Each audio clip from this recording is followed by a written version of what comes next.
اعوذ باللہ من الشیطان اللعین الرجیم بسم اللہ الرحمن الرحیم الحمد لأہلہ والصلاة علی اہلہا اما بعد۔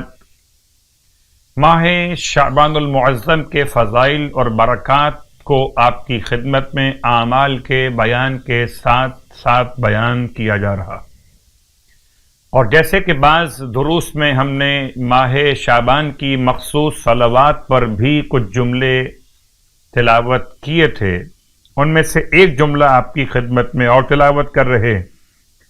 ماہ شعبان المعظم کی مخصوص صلوات امام سجاد علیہ السلام کی تعلیم کردہ ہے۔ اس کا وقت تلاوت ویسے روزانہ زوال آفتاب کے وقت یا نماز ظہر سے پہلے پڑھ لیجئے یا نماز ظہر کے بعد پڑھ لیجئے۔ ارشاد فرماتے مولا کہ اللہم صلی علی محمد وآل محمد، اے خدا تو محمد اور آل محمد پر درود اور رحمت نازل فرما۔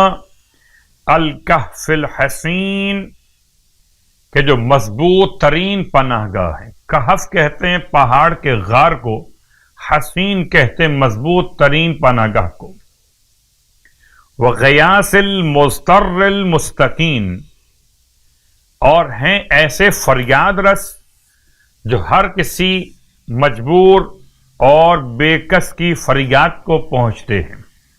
وملجأ الہاربین، اور پناہ گاہ اور ملجا اور ماوا ہیں ان تمام کے لیے کہ جو پناہ تلاش کرتے ہوئے سرگرداں پھر رہے ہوں۔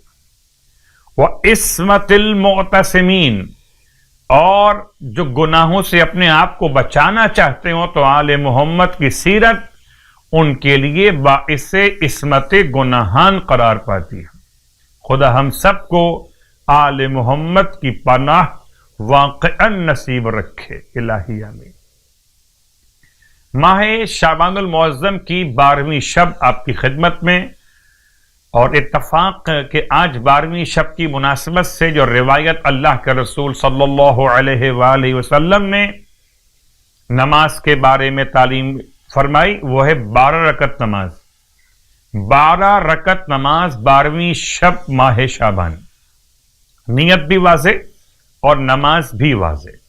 طریقہ نماز کا کہ یہ 12 رکعت نماز اس طرح سے پڑھی جائے کہ ہر رکعت میں الحمد کے بعد سورہ الہاکم التکاثر 10 مرتبہ پڑھی جائے۔ 6 نمازیں رکعات بنیں گی 12، اور ہر رکعت میں الحمد کے بعد سورہ تکاثر کی سورہ کی تلاوت یہ کی جائے گی 10 مرتبہ۔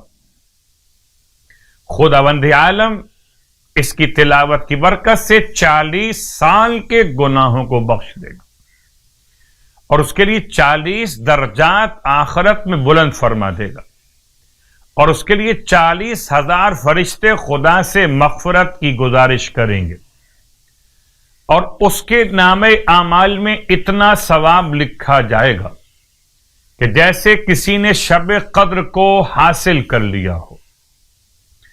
ماہ شعبان کے روزوں کا ثواب سرکار ختم یہ مرتبہ صلی اللہ علیہ وآلہ وسلم ارشاد فرماتے کہ جو شخص شعبان کے 12 روزے رکھے تو سور پھونکنے کے دن تک ہر روز 70,000 فرشتے قبر میں اس کی زیارت کریں گے۔ اس کے دفن ہونے سے لے کر دوبارہ اٹھائے جانے تک سور پھونکنے کے اعتبار سے ہر روز 70,000 فرشتے قبر میں اس کی زیارت کریں گے۔ خدا ہم سب کو ماہ مبارک شعبان کے صیام اور قیام کی توفیقات عنایت فرمائے۔ بالخصوص ہم سب کو اس مبارک مہینے میں گناہان صغیرہ و کبیرہ سے محفوظ رہنے کی توفیق عطا فرمائے۔